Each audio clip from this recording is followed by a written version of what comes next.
समस्त मातृशक्तियों भाई बंधुओं सादर जय श्री कृष्ण।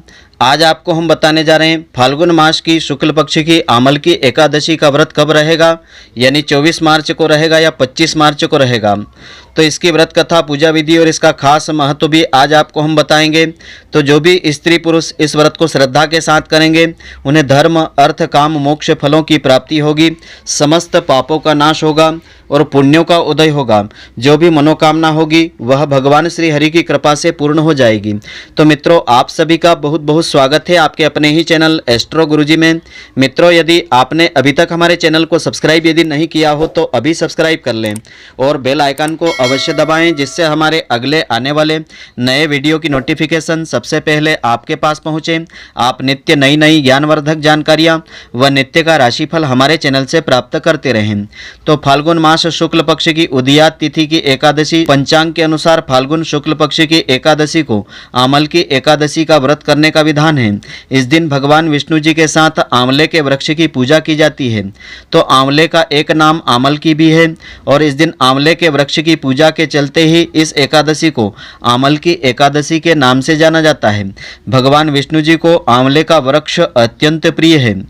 तो आंवले के हर हिस्से में भगवान का वास माना जाता है। इसके मूल में यानी जड़ में भगवान विष्णु जी का वास होता है, इसके तने में भगवान शिव जी का वास होता है और ऊपर के हिस्से में ब्रह्मा जी का वास माना जाता है। साथ ही इसकी टहनियों में मुनियों का वास होता है, देवताओं का वास होता है, पत्तों में वसुओं का वास होता है, पुष्पों में मरुदगण और इसके फलों में सभी प्रजापतियों का निवास माना जाता है। तो आइए अब हम जानते हैं इसका शुभ मुहूर्त, पूजा विधि और इसकी पुण्यदायिनी व्रत कथा के बारे में।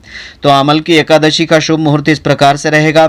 एकादशी तिथि आरंभ होगी दिनांक 24 मार्च 2021 को प्रातःकाल 10:24 पर एकादशी तिथि आरंभ हो जाएगी और एकादशी तिथि समाप्त होगी दिनांक 25 मार्च 2021 को प्रातःकाल 9:48 पर एकादशी तिथि समाप्त हो जाएगी। उदयात तिथि होने के कारण 25 मार्च 2021 को ही यह व्रत रखा जाएगा।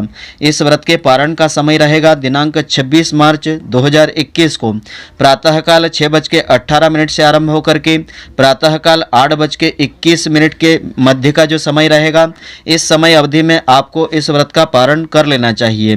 तो अमल की एकादशी की पूजा विधि इस प्रकार से रहेगी। जो इस दिन व्रत रख रहा हो उसे एक दिन पहले यानी 24 मार्च की रात्रि को ही भगवान विष्णु जी का ध्यान करके आपको सोना चाहिए और प्रातःकाल जल्दी सभी कामों से निवृत्त होकर के पूजा स्थल पर भगवान विष्णु जी की प्रतिमा या मूर्ति को आपको विराजित करना चाहिए। इसके बाद प्रतिमा के सामने हाथ में तिल, कुशा और खुला सिक्का, जल, पुष्प आदि लेकर के संकल्प लेना चाहिए। इस प्रकार से आपको उच्चारण करना चाहिए कि मैं भगवान विष्णु जी की प्रसन्नता एवं मोक्ष की कामना से आमल की एकादशी का व्रत रखता हूँ। मेरा यह व्रत सफलतापूर्वक पूरा हो जाए, इसके लिए श्री हरि मुझे अपनी शरण में लेवें और मुझे शक्ति प्रदान करें। इसके बाद इस मंत्र का भी उच्चारण आपको करना चाहिए। तो संकल्प का मंत्र इस प्रकार से है, इस मंत्र का उच्चारण करें। मम कायिक वाचिक मानसिक सांसर्गिक पातक पाक दूरितक क्षय पूर्वकम श्रुति स्मृति प्राणोक्त फल प्राप्ति श्री परमेश्वर प्रीति कामनाएं आमल की एकादशी व्रतम अहम करिष्ये। यदि संस्कृत में उच्चारण आप नहीं करते हैं तो इसके पहले हमने जो हिंदी में बताया है उसे ही उच्चारण करके आप हाथ में जल लेकर के उसे भगवान श्री हरि के सामने छोड़ देवें। इसके बाद भगवान विष्णु जी की 16 उपचार से यानी 16 प्रकार से पूजा अर्चना करें। आप चाहें तो पंचोपचार से पूजा करें, आप अपनी शक्ति सामर्थ्य के अनुसार भगवान श्री हरि की पूजा करें। फिर आंवले के वृक्ष की पूजा करें। इसके लिए सबसे पहले वृक्ष के चारों ओर भूमि को साफ स्वच्छ करें, उसे गाय के गोबर से पवित्र कर लें। पेड़ की जड़ में एक वेदी चावल आदि से बना करके उस वेदी के ऊपर एक कलश विराजित करें, तांबे का कलश विराजित करें। इस कलश में देवताओं, तीर्थों एवं सागर को आमंत्रित करें। तीर्थ का जल आदि उसमें डाल देवें। कलश में सुगंधित द्रव्य डालें, पंचरत्न डालें। इसके ऊपर 5 तरह के पत्तों को रखें। फिर एक शुद्ध घी का दिया प्रज्वलित करें। कलश पर श्रीखंड यानी चंदन का लेप करें और वस्त्र अर्पित करें। अंत में कलश के ऊपर भगवान विष्णु जी के छठे अवतार भगवान परशुराम जी की मूर्ति भी स्थापित करें। विधिवत रूप से भगवान परशुराम जी की पूजा करें।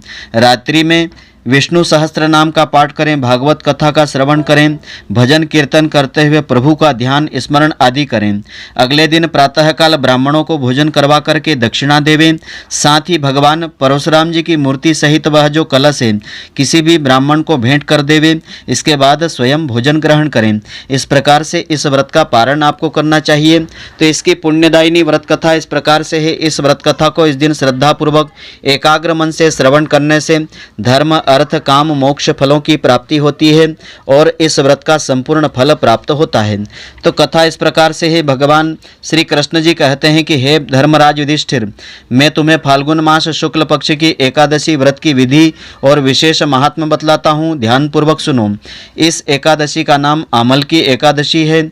इसके पवित्र व्रत से समस्त पाप जल करके भस्म हो जाते हैं और जीवन में सफलता प्राप्त होती है। इसका पुण्य 1000 गौदान के बराबर फल प्राप्त होता है। अंत समय में विष्णु धाम में स्थान मिल जाता है। तो त्रेता युग में एक दिन महान राजा मानधाता ने वशिष्ठ जी से पूछा कि हे ब्राह्मण श्रेष्ठ, यदि आपकी मुझ पर कृपा दृष्टि हो तो किसी ऐसे व्रत को बताइए जिसको करने से मेरा कल्याण हो जाए। तो महर्षि वशिष्ठ जी कहते हैं कि आमल की एक महान वृक्ष है जो समस्त पापों का नाश करने वाला है। भगवान विष्णु जी के थूकने पर उनके श्रीमुख से चंद्रमा के समान कांतिमान एक बिंदु प्रकट हुआ था और वह बिंदु जो है पृथ्वी पर गिरा और उसी आमल की आंवले का महान वृक्ष उत्पन्न हो गया उसी क्षण। तो इसको सभी वृक्षों का आदिभूत वृक्ष कहा जाता है।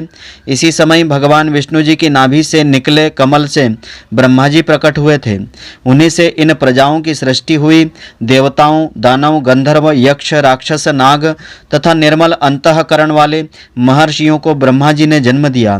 उनमें से देवता ऋषि उस स्थान पर आए जहाँ विष्णु प्रिया आमलकी का वृक्ष था। उसे देख करके देवताओं को बड़ा ही आश्चर्य हुआ। वे उत्कंठापूर्वक उस वृक्ष की ओर देखने लगे और विचार करने लगे कि वृक्ष आदि तो पूर्व कल्प की भांति होते हैं जो सबके सब सुपरिचित हैं, किंतु अब तक हमने इस वृक्ष को नहीं देखा था। उन्हें इस प्रकार की चिंता करते हुए एक आकाशवाणी हुई कि हे महर्षियों, यह सर्वश्रेष्ठ आमलकी का वृक्ष है जो भगवान विष्णु जी को अत्यंत प्रिय है। इसके स्मरण मात्र से गौदान जैसा फल प्राप्त होता है। इसको स्पर्श करने से इससे दुगुना फल मिलता है और इसको भक्षण करने से 3 गुना फल प्राप्त होता है। अतः आमलकी का सेवन करने का ध्यान करना चाहिए। यह सब पापों को हरने वाला वैष्णव वृक्ष बताया गया है। इसके मूल में भगवान विष्णु जी का वास होता है। इसके ऊपर ब्रह्मा जी का वास होता है। स्कंद में भगवान रुद्र का वास होता है। शाखाओं में मुनियों का वास होता है। टहनियों में देवताओं का वास होता है। पत्तों में वसुओं का वास होता है। पुष्पों में मरुदगणों का वास होता है। इसके फलों में समस्त प्रजापति वास करते हैं। आमल की सर्वदेवमयी वृक्ष बताया गया है। तो प्राचीन काल में वेदिस नामक एक सुंदर और श्रेष्ठ नगर था जहाँ पर चंद्रवंशी राजा पाश बिंदु के वंशज चैत्ररथ का राज्य था। वह अत्यंत विद्वान, धर्मात्मा एवं सत्यव्रती और सुसंपन्न था। उसके राज्य में चारों वर्ण के लोग रहते थे। ब्राह्मण, वैश्य, क्षत्रिय और शूद्र सभी मिलजुल कर के रहा करते थे। नगर में सर्वत्र शांति छाई रहती थी। कोई निर्धन नहीं था, कृपण नहीं था, कंजूस भी नहीं था। उस नगर के सब नगरवासी भगवान विष्णु जी के अनन्य भक्त थे। सभी बाल, युवा और वृद्ध एकादशी का उपवास रखते थे। वह नगर वेद ध्वनि से सर्वदा गुंजायमान रहता था। एक बार फाल्गुन माह के शुक्ल पक्ष की आमल की एकादशी तिथि आई। उस दिन समस्त प्रजाजनों ने यह व्रत प्रसन्नतापूर्वक एकादशी का व्रत रखा। राजा प्रजा सहित मंदिर में आकर के एक कुंभ स्थापित करके धूप दीप नैवेद्य आदि से धात्री यानी आंवले का पूजन करने लगा था।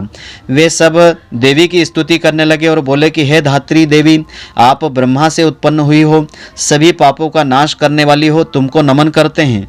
हमारा अर्घ्य ग्रहण करके हमें कृतार्थ करिए। तुम श्री रामचंद्र जी के द्वारा पूजनीय हो, अतः हमारी प्रार्थना को स्वीकार करें, हमारे समस्त पापों को नष्ट कीजिए। वहाँ पर देव मंदिर में सबने रात्रि भर जागरण किया। ठीक उसी समय एक शिकारी वहाँ आया जो बड़ा ही दुराचारी था, महापापी था।